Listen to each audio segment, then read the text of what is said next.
నమస్కారం వార్తలకు స్వాగతం. ముందుగా ముఖ్యాంశాలు. YCP leader Pothina Mahesh press meet, TDP నేతలపై fire. BRS leader Balka Suman media సమావేశం, పలు అంశాలపై వివరణ.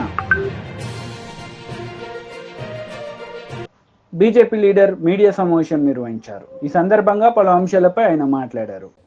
ప్రభుత్వ ఆస్తులేమో రోజు రోజుకి తరిగిపోతున్నాయి. మంత్రుల యొక్క ఆస్తులేమో పెరిగిపోతున్నాయి. అదనపు వనరులు అంటే స్థిరాస్తులని అమ్మటమే లక్ష్యంగా ఈ ప్రభుత్వం కూడా పెట్టుకుని ముందుకెళ్తున్నట్టుగా కనబడతా ఉంది. ఇది మంచి పద్ధతి కాదు. చాలా క్లిష్టమైనటువంటి పరిస్థితికి మరింతగా కూడా దిగజారే ప్రమాదం ఉందని చెప్పని పేర్కొంటా ఉన్నాం. ఇంకొక వైపున ఓట్ల కొరకు ఓట్లు పెట్టుకొని పథకాలని అమలు చేస్తామని చెప్తూ మోసగించి పబ్బం గడుపుకున్నటువంటి రేవంత్ రెడ్డి గారు సంక్షేమానికేమో నిధులు లేవు, కాంట్రాక్టర్లకు చెల్లింపుకు మాత్రం కొత్త అప్పులు చేసి మళ్ళీ ఈ యొక్క బిల్లులు చెల్లిస్తూ ఉన్నారు. ఇది ఎంత మాత్రం కూడా తగదని చెప్పని ఈ సందర్భంగా భారతీయ జనతా పార్టీ పేర్కొంటూ ఆర్థిక పరిస్థితి పైన బహిరంగ చర్చకి ఈ ప్రభుత్వం సిద్ధమా అని చెప్పని నేను సవాల్ విసురుతా ఉన్నా. ఇకపోతే నితిన్ గడ్కరీ గారు జాతీయ రహదారుల నిర్మాణానికి సంబంధించిన విషయంలో మాట్లాడుతున్నప్పుడు కేంద్ర ప్రభుత్వం గత 10 సంవత్సరాలు ఈసారి కూడా పెద్ద మొత్తంలో జాతీయ రహదారుల నిర్మాణం కొరకు నిధులు విడుదల చేస్తూ ఉంటే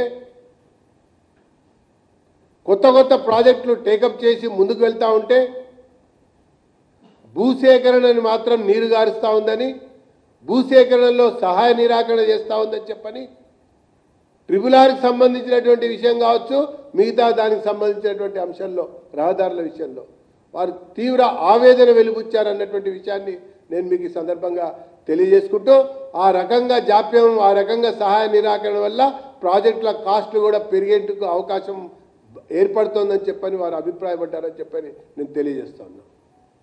రైల్వే శాఖకు సంబంధించిన విషయంలో కూడా సబ్వేల నిర్మాణం, అండర్ పాస్ల నిర్మాణం, ఎంఎంటీఎస్ సంబంధించినటువంటి విషయంలో కూడా రాష్ట్ర ప్రభుత్వం ఒప్పందం కుదుర్చుకుని తన వాటా కింద కడతామన్నటువంటి నిధులు కూడా ఇవ్వకుండా తీవ్ర జాప్యం చేస్తోందని చెప్పని వారు అభిప్రాయపడ్డటువంటి విషయాన్ని తెలియజేసినటువంటి విషయాన్ని నేను పేర్కొంటూ రాజకీయాలు మాని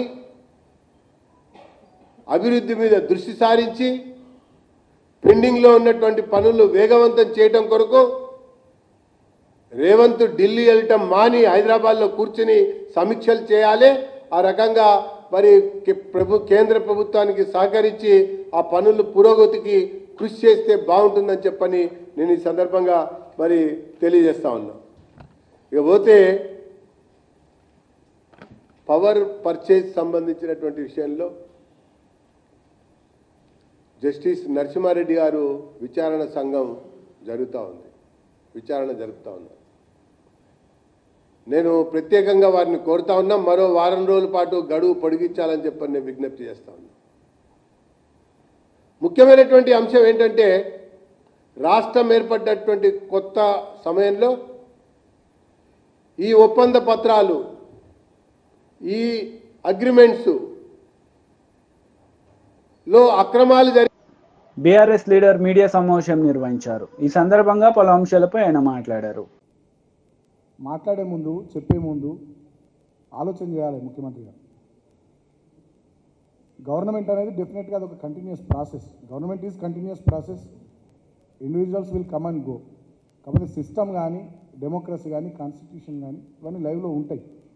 వ్యవస్థల్ని కాపాడాల్సినటువంటి బాధ్యత, ప్రజాస్వామ్యాన్ని పరిరక్షించాల్సినటువంటి బాధ్యత, రాజ్యాంగానికి బద్ధుడవై పనిచేయాల్సినటువంటి బాధ్యత ప్రజలు నీకు అవకాశం ఇచ్చారు కాబట్టి నీ మీద ఉంటుంది ముఖ్యమంత్రిగా. ఇవాళ విద్యాశాఖ నీ దగ్గరనే పెట్టుకున్నావు, హోంశాఖ నీ దగ్గరనే పెట్టుకున్నావు. ఈ ప్రభుత్వానికి అధినేతగా ఇవాళ నువ్వు పూర్తి స్థాయిలో విఫలమైనవు. రాష్ట్రంలో శాంతి భద్రతలు విఫలమైనవి. మొత్తం అరాచకం రాష్ట్రంలో రాజ్యం వెళ్తూ ఉంది. విద్యా సంవత్సరం ప్రారంభమైన తర్వాత కూడా స్కూళ్ళల్లో అరకొర వసతులు, కనీస సౌకర్యాలు లేకుండా పంపించినటువంటి పుస్తకాలు వెనక్కి తెప్పించి ఈ విద్యా సంవత్సరం ప్రారంభంలోనే ఈ ప్రభుత్వం చేతులు కాల్చుకునేటటువంటి పరిస్థితి తెచ్చుకున్నది. కాబట్టి ఇది కంప్లీట్గా ముఖ్యమంత్రి రేవంత్ రెడ్డి ఫెయిల్యూర్గా నేను భావిస్తూ ఉన్నా. అట్టర్ ఫ్లాప్ ముఖ్యమంత్రి ఈయన. ఇక ఈ పరిపాలన సరే, అసెంబ్లీ ఎన్నికలు అయిపోయినాయి, పార్లమెంట్ ఎన్నికలు అయిపోయినాయి, పరిపాలన మీద దృష్టి పెట్టాల్సినటువంటి ముఖ్యమంత్రి కమిషన్లు తీసుకున్నాడు, మా ప్రభుత్వం మీద కమిషన్లు వేసుడు, ఈ పనిలో బిజీగా ఉన్నాడు. మద్యంలో కమిషన్లు, ఇసుకలో కమిషన్లు, ఫ్లై యాష్లో కమిషన్లు, భూములలో కమిషన్లు. ఇక హైదరాబాద్ నగరంలో అయితే వాళ్ళ 4-5 అన్నదమ్ములకు వంచిందట. ఈస్ట్ ఒకరు, వెస్ట్ ఒకరు, సౌత్ ఒకరు, నార్త్ ఒకరు, ఎక్కడోళ్ళు అక్కడ ఆఫీసులు పెట్టుకొని ఇక ఇష్టారాజ్యం అడ్డగోలు అరాచకాలు జరుగుతూ ఉన్నాయి వల్ల. కాబట్టి నేను ముఖ్యమంత్రిని కోరుతా ఉన్నా, పరిపాలన మీద దృష్టి పెట్టండి, పద్ధతులు మార్చుకోండి అని చెప్పి నేను కోరుతా ఉన్నా. ఏమంటాడు ఇక మాట్లాడితే బీఆర్ఎస్కి 1 సీటు రాలే, ఎన్ని సీట్లు గెలిచినాం మేమని. నువ్వేమన్నావు 14 సీట్లు గెలుస్తా అన్నావు, 8 సీట్లు గెలిచినావు. నీ సొంత జిల్లా మహబూబ్ నగర్లో ఓడిపోయినావు. నువ్వు సిట్టింగ్ ఎంపీగా ఉన్న మల్కాజ్గిరి సీట్ ఓడిపోయినావు. నువ్వు ఇన్ఛార్జ్ ఉన్న చేవేళ్ళ కూడా ఓడిపోయినావు. నీకు అసలు అభ్యర్థులే సక్క దొరకక మా వాళ్ళని తీసుకొని పెట్టుకున్నావు. ఒక అభ్యర్థి మా జడ్పీ చైర్మన్, ఒక అభ్యర్థి మా సిట్టింగ్ ఎమ్మెల్యే, ఒక అభ్యర్థి మా సిట్టింగ్ ఎమ్మెల్యే బిడ్డ, ఇంకో అభ్యర్థి మా సిట్టింగ్ ఎంపీ. అయినప్పటికీ నువ్వు వాళ్ళని తీసుకొని పోతే ప్రజలు సిట్టింగ్ ఎంపీని ఓడగొట్టారు, సిట్టింగ్ ఎమ్మెల్యేని ఓడగొట్టారు. నేను స్పీకర్ గారిని కూడా కోరుతా ఉన్నా. ప్రసాద్ గారు మంచి వ్యక్తి, సౌమ్యుడు, ఉన్నతమైనటువంటి రాజ్యాంగబద్ధమైనటువంటి పదవి వచ్చింది. నేను కూడా సంతోషపడ్డా, ఒక దళిత బిడ్డకు స్పీకర్ వచ్చిందని. స్పీకర్ గారిని కూడా నేను కోరుతా ఉన్నా, మా బీఆర్ఎస్ పార్టీ కారు గుర్తు మీద గెలిచిన ఎమ్మెల్యేలు ఎవరైతే కాంగ్రెస్ పార్టీలో చేరిరో వాళ్ళ మీద అనర్హత వేటు వేయాలని చెప్పి మీకు పిటిషన్లు ఇచ్చినాం. పిటిషన్లు మీ దగ్గర పెండింగ్ పెట్టుకున్నారు తప్ప ఇప్పటిదాకా మీరు చర్యలు తీసుకోలేరు. నేను ఒక ఉదాహరణ గుర్తు చేస్తూ ఉన్నా. నిన్ననే ఢిల్లీ అసెంబ్లీ స్పీకర్ గారు నిర్ణయం తీసుకున్నారు. ఆమ్ ఆద్మీ పార్టీ నుంచి పటేల్ నగర్ అసెంబ్లీ నియోజకవర్గం నుంచి గెలిచిన ఎమ్మెల్యే రాజ్ కుమార్ ఆనంద్, ఆయన బీఎస్పీ పార్టీ ఎంపీ అభ్యర్థిగా న్యూఢిల్లీ సీట్ నుంచి పోటీ చేసి, న్యూఢిల్లీ 1 సీట్ నుంచి ఆయన పోటీ చేస్తే నిన్న అనర్హత వేటు వేసి, మరి రాజ్యాంగానికి బద్ధుడనై ఉంటానని, రాగద్వేషాలకు అతీతంగా పనిచేస్తానని ప్రమాణం చేసి స్పీకర్గా ఇప్పుడు బాధ్యతలు నిర్వర్తిస్తున్నటువంటి ప్రసాద్ కుమార్ గారు, సీనియర్ లెజిస్లేటివ్ మెంబర్ వారిని నేను రిక్వెస్ట్ చేస్తూ ఉన్నా. మా 3 ఎమ్మెల్యేలకు సంబంధించినటువంటి పిటిషన్లు కూడా మీ దగ్గర పెండింగ్లో ఉన్నాయి. మీరు దయచేసి వీలైనంత తొందరగా చర్యలు తీసుకోవాల్సిందిగా నేను కోరుతా ఉన్నాను. ఎందుకంటే ఢిల్లీ అసెంబ్లీ నిన్ననే స్పీకర్ గారు నిర్ణయం తీసుకున్నారు, అనర్హత వేటు వేసిరు రాజ్ కుమార్ ఆనంద్ గారి మీద. కాబట్టి మీరు కూడా తొందరగా నిర్ణయం తీసుకొని స్పీకర్ అనేటటువంటి అత్యున్నతమైనటువంటి ఆ స్థానం రాజకీయాలకు అతీతంగా, పార్టీలకు అతీతంగా, రాగద్వేషాలకు అతీతంగా, ప్రజాస్వామ్యబద్ధంగా, రాజ్యాంగానికి లోబడి పనిచేసే ఒక స్వయం ప్రతిపత్తి కలిగినటువంటి వ్యవస్థ అని చెప్పి మీరు నిరూపించాల్సిందిగా మీకు నేను విజ్ఞప్తి చేస్తూ ఉన్నా స్పీకర్ గడ్డం ప్రసాద్ గారికి. ఇక ముఖ్యమంత్రి మాట్లాడతాడు, 2-3 మంత్రులు మాట్లాడతారు బీఆర్ఎస్కి 1 సీట్ రాలేదని. మేమేమనుకుంటున్నామంటే, మొన్న జరిగిన పార్లమెంట్ ఎన్నికల్లో 2 కూటముల మధ్య పోటీగా దేశ ప్రజలు చూసిరేమో అని అనిపించింది ఎన్నికల సరళి చూస్తే. ఎందుకంటే ఏ కూటమిలో లేని ఒక 4-5 పార్టీలు కొంత రిజల్ట్స్ సాధించడంలో వెనుకబడ్డాయి. మేమే కాదు, తెలంగాణలో బీఆర్ఎస్ఏ కాదు, పక్క రాష్ట్రంలో వైఎస్ఆర్సీపీ వాళ్ళు ఏ కూటమిలో లేరు, ఇండియా కూటమిలో లేరు, ఎన్డీఏ కూటమిలో లేరు. కాంగ్రెస్ నేతలు మీడియా సమావేశం నిర్వహించారు. ఈ సందర్భంగా పలు అంశాలపై వారు మాట్లాడారు. తింటున్నాడు పోలీసులు, వాళ్ళు పోయి స్థలం మీదకి పోతే ఎన్నిసార్లు 2 సార్లు 3 సార్లు అరెస్ట్ చేశారు. ఇంతకంటే ఏం చెప్పాలండి? పత్రికా మిత్రుల కోరిక ఏంటంటే, ఇది న్యాయమైన కేసు, మీరు న్యాయం చేయండి. మీరు బాగా రాస్తే ప్రభుత్వం కూడా కదులుతుంది. ఎందుకంటే నేను ఒక బీసీ అయినా, ఎస్సీ ఎస్టీలకు, మైనార్టీలకు ఎక్కడ అన్యాయం జరిగినా, అదేవిధంగా హాజీపూర్లో 3 అమ్మాయిల మీద రేప్ కేసు అయింది, మర్డర్ చేసిండ్రు. కానీ 8 సార్లు పోయి అది శిక్ష ఇస్తే ఇప్పుడు కూడా కోర్టు హైకోర్టు అప్రూవల్ ఇస్తలేదండి. ఇంతకంటే ఇంకేం న్యాయం జరుగుతుందండి? ఎప్పటికి మళ్ళీ పేషీకి వస్తుండే. ఎన్ని పేషీలు అయినా ఇప్పటిదాకా 20 సంవత్సరాలు అయింది, 20 years తిరుగుతూనే ఉన్నారు కోర్టుల చుట్టూ. ఏమండి 2003 నుంచి కోట్ల చుట్టూ తిరుగుతుంటే పేదోడు ఎడికెళ్ళి తెస్తారా బయట డబ్బులు ఉండాలి కదా. పెళ్ళాల పుస్తకాలు కూడా అమ్ముకోవాలరా భయ మేము. పేదోళ్ళకు ఒక లాయర్ పెట్టాలి. ఇటువంటి కేసులో ఒక్క పైసా తీసుకోకుండా గవర్నమెంట్ కట్టాలి. అప్పుడే పేద ప్రజలు ముందుకు వస్తారు. లేకపోతే పోతే పోనీరాబాయ్ అని ఊకుంటారు. వాళ్ళు అడగ తింటుంటారు. కోటీశ్వరుడు అవుతున్నాడు. కనుక దయచేసి ఇది న్యాయమైన కేసు. ఇది క్లియర్ ప్రూఫ్ ఉన్నది నా దగ్గర. ఈ బుక్కే ఇచ్చిన, ముఖ్యమంత్రికి ఇచ్చిన, శ్రీనివాస్ రెడ్డికి ఇచ్చిన, అదేవిధంగా హెచ్ఎండి ఆఫీస్కు నేను కోదండ రెడ్డి పోతే కూడా వాళ్ళు కాగితాలు ఇస్తలేరు. ఎవరు చేస్తున్నాడు ఈ మోసం? కేసీఆర్ తనకు తానే గొప్ప అనుకున్నాడు. ఇదారమై నువ్వు చేసిన సర్కార్ 10 ఏళ్లలో ఇందిరాగాంధీ ఇచ్చిన భూములు కూడా అమ్మేసుకుంటుంటే నీ రెవెన్యూ డిపార్ట్మెంట్ ఏం చేస్తుంది? రెవెన్యూ డిపార్ట్మెంట్ పూర్తిగా ఏది కింది దాన్ని న్యాయం చేయకపోతే ఇట్లనే రెవెన్యూ డిపార్ట్మెంట్ తింటుంటారు. సర్వే నెంబర్లు చేంజ్ చేస్తారు. వేరే దగ్గర సర్వే దాంట్లో కాలంలో రాసేస్తారు. ఏం కాలం అంటారు దాన్ని? దాంట్లో పెట్టేస్తారు. అయిపోయి సర్వే నెంబర్ చేంజ్ అయ్యి ఇక్కడ తిరుగుతుండాలి కోర్టుల చుట్టి. ఇక జడ్జీల దగ్గర పోతే నేను అనొద్దు. వాళ్ళు ఎప్పుడైనా మార్పు, రేపు, ఎల్లుండి, అవతల ఎల్లుండి ఇక పుస్తకాలు పంపుకోవాలి. దయచేసి ఈ కేసు న్యాయమైన కేసు. ఇగో ఈయన కూడా మాదిగా లీడరే రమేష్. ఈయన కూడా వాళ్ళ మన్మడు న్యాయంగా తిరుగుతుండే. ఎన్నిసార్లు పోయినా రాబాయ్ కోర్టుకు? 20 years అవుతుంది. 20 ఏళ్ళ నుంచి తిరుగుతుండే. ఎడికెళ్ళి తిరుగుతాడు రాబాయ్ చెప్పు. ఇది ప్రభుత్వమేనా? ఇవాళ మన ప్రభుత్వం మీద నమ్మికున్నది. ఎందుకంటే రేవంత్ రెడ్డి ఏదో న్యాయం చేస్తాడని 6 డిక్లరేషన్ నమ్మి ఓట్లు వేసిండ్రు. కనుక ఇది ఇందిరాగాంధీ భూమి. రాహుల్ గాంధీ చెప్పాడు కాబట్టి ఇది న్యాయం జరగాల్సిందే. న్యాయం జరగకపోతే నేను అక్కడనే కూర్చుంటా. ఒక వారం 10 రోజుల లోపలికి నిర్ణయం చేయకపోతే అదే ఊర్లో కీసర దాయలనే ఆమరణ నిరాదీక్ష చేస్తా. ఇంతకంటే చెప్పేది ఏం లేదు. Thank you.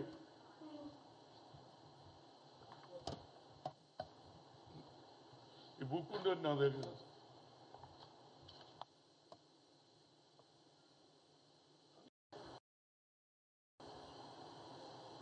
కీసర దాయరులో పర్మిషన్ ఇచ్చేస్తాడు. పార్టీలు ఎక్కిచ్చేస్తారు. పాస్బుక్ల వాళ్ళ పేర్లు ఎక్కిస్తారు, భార్యల పేర్లు. ఏం న్యాయం అండి? ఏం రెవెన్యూను పూర్తిగా ప్రక్షాళన చేయకపోతే రేవంత్ రెడ్డి కూడా చెడ్డ పేరు వస్తుంది అనేది నా ఉద్దేశం. ఇక దానికంటే ఎక్కువ ఏం చెప్పు. రైట్. Thank you.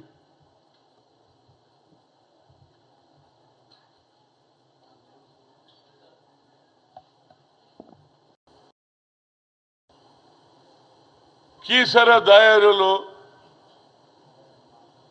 శ్రీమతి ఇందిరాగాంధీ గారు 1981లో పెద్ద భూస్వాముల దగ్గర శివుడు బీఆర్ఎస్. కీసర దాయరులో శ్రీమతి ఇందిరాగాంధీ గారు 1981లో పెద్ద భూస్వాముల దగ్గర ఏవైతే భూములు ఉన్నానో 400-500 కోట్ల 400-500 ఎకరాలు, 300 ఎకరాలు, 200 ఎకరాలు ఇందిరాగాంధీ వచ్చిన తర్వాత భూ సంస్కరణ అమలు చేస్తే ఆ రోజులలో 94 ఎకరాలు 10 మంది మాదిగోళ్ళకి ఇవ్వడం జరిగింది. టీడీపీ లీడర్ మీడియా సమావేశం నిర్వహించారు. ఈ సందర్భంగా పలు అంశాలపై ఆయన మాట్లాడారు. అంతేగాని ఇంకా ఈవీఎంల మీద చర్చ జరగాలి, తర్వాత ప్రజా తీర్పును ఏమైందో తెలియదు అని ఒకవైపు చెప్తూనే పర్వాలేదు మనకు 40% ఓట్లు వచ్చినాయి అని మళ్ళీ పరస్పర వైరుధ్యమైన ప్రకటనలు ఆయన చేయడం మనం చూస్తున్నాం. సరే, అది కొంచెం బ్యాలెన్స్ తప్పిపోయినట్టు ఖచ్చితంగా కనపడతా ఉంది. ఏది ఏమైనా మీరు ఒకటైతే వాస్తవం, ఇప్పటికీ జగన్మోహన్ రెడ్డి గారు తమ ఎంపీలతో మాట్లాడుతూ మళ్ళీ అది 1 వే ట్రాఫిక్గానే నడుస్తూ ఉంది, ఒక మోనోలాగ్. ఆయన ఎందుకు ఓడిపోయాం ఆ రివ్యూ తీసుకొని, అంటే అంతకు ముందు లేదు, కాన్స్టిట్యున్సీ రివ్యూస్ కానీ, స్పందన కానీ, లేకపోతే ఫీడ్బ్యాక్ తీసుకోవడం కానీ ఆఫీసర్లతో కానీ, అది చీఫ్ సెక్రటరీ దగ్గర నుంచి అది ఎప్పుడు లేదు. ఇప్పుడు కూడా ఓడిపోయిన తర్వాత పెద్దలు అనుమానాలు ఇవి చెప్పడం తప్ప అసలు మనం ఎందుకు ఓడిపోయాం, కారణాలు ఏమిటి, ఇంకా మనకు ప్రజలకు నేను అది చేశాను ఇది చేశాను బటన్లు నొక్కాను అని చెప్పడం తప్పితే లేదు నేను మంచి చక్కటి పరిపాలన అందించానా లేదా, ప్రజలు మన నుంచి ఏమి కోరుకున్నారు, ప్రజా నాడిని మనం ఎందుకు మాలాంటి వాళ్ళకి కనపడింది మీకు ఎందుకు కనపడలేదు అంటే ఆ అధికారపు పొరలు మీకు కమ్ముకొని పోయి అధికారమే పరమావధిగా మీరు ప్రవర్తించారు కాబట్టే కనపడలేదు. అసలు మీరు ఫీడ్బ్యాక్ అనేది తీసుకోకుండా ఎప్పుడు ఎమ్మెల్సీతో మాట్లాడడం చూసాం, కొందరు ఎంపీలతో మాట్లాడడం కూడా చూసాం. మనకు 11+4 మనం 11 మంది రాజ్యసభలో ఉన్నాం, 4 మేము లోక్సభలో మా వాళ్ళు ఉన్నారు, 15 మంది మేమున్నాం, వాళ్ళు 16 మందే ఉన్నారు. కాబట్టి ఇప్పుడు ప్రత్యేక హోదా జగన్మోహన్ రెడ్డి గారు చెప్పడం చాలా విచిత్రంగా ఉంది. ప్రత్యేక హోదా తేలేకపోతే ఆయనను ప్రజలు క్షమించరు అన్నట్టుగా. అయ్యా ఇప్పుడు 11 మంది మీరున్నారు, అప్పుడు కూడా సుమారు 22 మంది ఉన్నారు ఎంపీలు. ప్రత్యేక హోదా అంటే అప్పుడేమన్నారు ఆయన, లేదు వాళ్లకు సంఖ్యాబలం ఉంది అన్నారు. పోనీ రాజ్యసభలో సంఖ్యాబలం లేనప్పుడు సిఏ లాంటి చట్టాలు, ముస్లిం వ్యతిరేక చట్టాలు, తర్వాత మన వ్యవసాయదారుల వ్యతిరేక చట్టాలకు అన్నిటికీ మీరు వైఎస్ఆర్సీపీ వాళ్లకు కేంద్రంలో సహకారం అందించింది. ప్రత్యేక హోదా ఇవ్వకపోతే మేము మీకు సహకారం అందించము అని చెప్పిన దాఖలాలు లేవు కదా. ఇప్పుడొచ్చి ఏదో ప్రజలు ఈ ప్రత్యేక హోదా అని చెప్తే ఇది మంచి పాయింట్ దొరుకుతుంది, మనం ఇరుకున పెట్టొచ్చేమో అనే ఇది తప్ప, ఇదే సిద్ధాంతం మీకు ఇంకా ఎక్కువ మంది ఎంపీలు ఉన్నారు, అప్పుడు లోక్సభలో ఉన్నారు, రాజ్యసభలో ఉన్నారు. కాబట్టి ఇటువంటివి కాకుండా ఒక ఆత్మ విమర్శ చేసుకొని అందరినీ కలుపుకొని ఒక ఇదిగా వస్తే బాగుండేది. ఇప్పుడు అంటున్నారు ఆయన, I will be the voice of the voiceless people, నేను గొంతుక లేని వాళ్ళ గొంతుకనవుతా అన్నాడు ఆయన 4వ తేదీ. అయ్యా 5 ఏళ్ళు మీకు అధికారం ఇచ్చారు. అదే ఆ సర్వేలో కూడా చాలామంది కొన్ని సర్వేలు మంచి సర్వేలు చూసాం ఇందాక అన్నట్టు, గొంతుక లేని వాళ్ళ గొంతుకనైత మీరు ఇప్పుడు అంటున్నారు. కానీ నా ఎస్సీ, నా ఎస్టీ, నా బీసీ, నా మైనారిటీ అంతకుముందు కూడా నేను 2-3 సార్లు చెప్పాను. మీరు అంటూనే ఉన్నారు కానీ సాధికారత గురించి అన్నారు, బీసీల సాధికారత, మైనారిటీల సాధికారత, మహిళల సాధికారత. మీరు వాళ్ళ గొంతుక లేని ప్రజల ప్రతినిధుల గొంతుకను మీరు వాళ్ళ సామాజిక వర్గాల సమస్యలు కానీ, తర్వాత వాళ్ళ కాన్స్టిట్యున్సీ నియోజకవర్గాల సమస్యలు కానీ, మౌలిక సదుపాయాల గురించి నియోజకవర్గాలు కానీ మీరు ఎప్పుడు వాళ్ళ గొంతుకలు మీరు వినలేదు. ఇక ప్రజలంటారా, మీరు ఎప్పుడు కూడా నిన్నటి నుంచి చూస్తున్నాం. ఇప్పుడు నేను ఈ పార్టీ ఆఫీస్ తెలుగుదేశం నుంచి మాట్లాడుతున్నా, ఇప్పుడే ప్రజలు ఉన్నారు. పొద్దున లోకేష్ గారి దగ్గర అప్పుడే దర్బార్ మొదలైంది, పక్కన తెలంగాణలో కూడా ప్రజా దర్బార్ మొదలైంది. జనం ఇప్పుడు స్వేచ్ఛావాయులు ఆ రోజు ఇప్పుడు పీల్చుకుంటున్నారు. మీకు ప్రజానాడు ఎందుకు అందలేదంటే మీరు దమన నీతిని ప్రదర్శించారు, ప్రజలను అణిచిపెట్టారు, అక్రమ కేసులు పెట్టారు, నిర్బంధించారు. ఆ దమన నీతి వల్ల ప్రజలు మాట్లాడలేకపోయారు, అందుకోసం మీరు మీకు కనపడలేకపోయింది. ఇప్పుడు వాయిస్లెస్ పీపుల్ యొక్క గొంతుకను మీరు అప్పుడు విని ఉంటే బాగుండేది, వాళ్ళ ప్రతినిధుల గొంతును విని ఉంటే బాగుండేది, నేరుగా వాళ్ళను కలిసి మీరు విని ఉంటే బాగుండేది. ఖచ్చితంగా మీకు వాస్తవాలు తెలిసి ఉండేవి. మీకు వారసత్వంగా రాజకీయం వచ్చింది, మీరు రాజశేఖర రెడ్డి గారి కొడుకు కాబట్టి, వైఎస్ఆర్ ఇది కాబట్టి కొడుకుగా మిమ్మల్ని గుర్తించారు. మీరు ఒక బిజినెస్ మ్యాన్గా కార్పొరేట్ కల్చర్కు అలవాటు పడ్డారు. చాలామంది చెప్తుంటారు, ఇప్పటికీ చెప్తున్నారు. అప్పుడు కూడా 6 తర్వాత సాయంత్రం మీరు దొరకరు, పొద్దున 10కో వస్తారు, తర్వాత సెక్రటరియట్ లేదు, ఎమ్మెల్యేలు ఎంపీలను కలిసేది లేదు, ఒక సెలెక్ట్ ఫ్యూను తప్ప కలవడం అనేది ప్రజలు ఇప్పటికీ మీ ప్రతినిధులు చెప్తుంటారు, మీ కార్యకర్తలు చెప్తుంటారు. నాలాంటి వాళ్ళు కూడా ఎప్పుడు నేను మిమ్మల్ని కలవలేకపోయా, ఎప్పుడో 2-3 సార్లు తప్ప. అపాయింట్మెంట్ల కోసం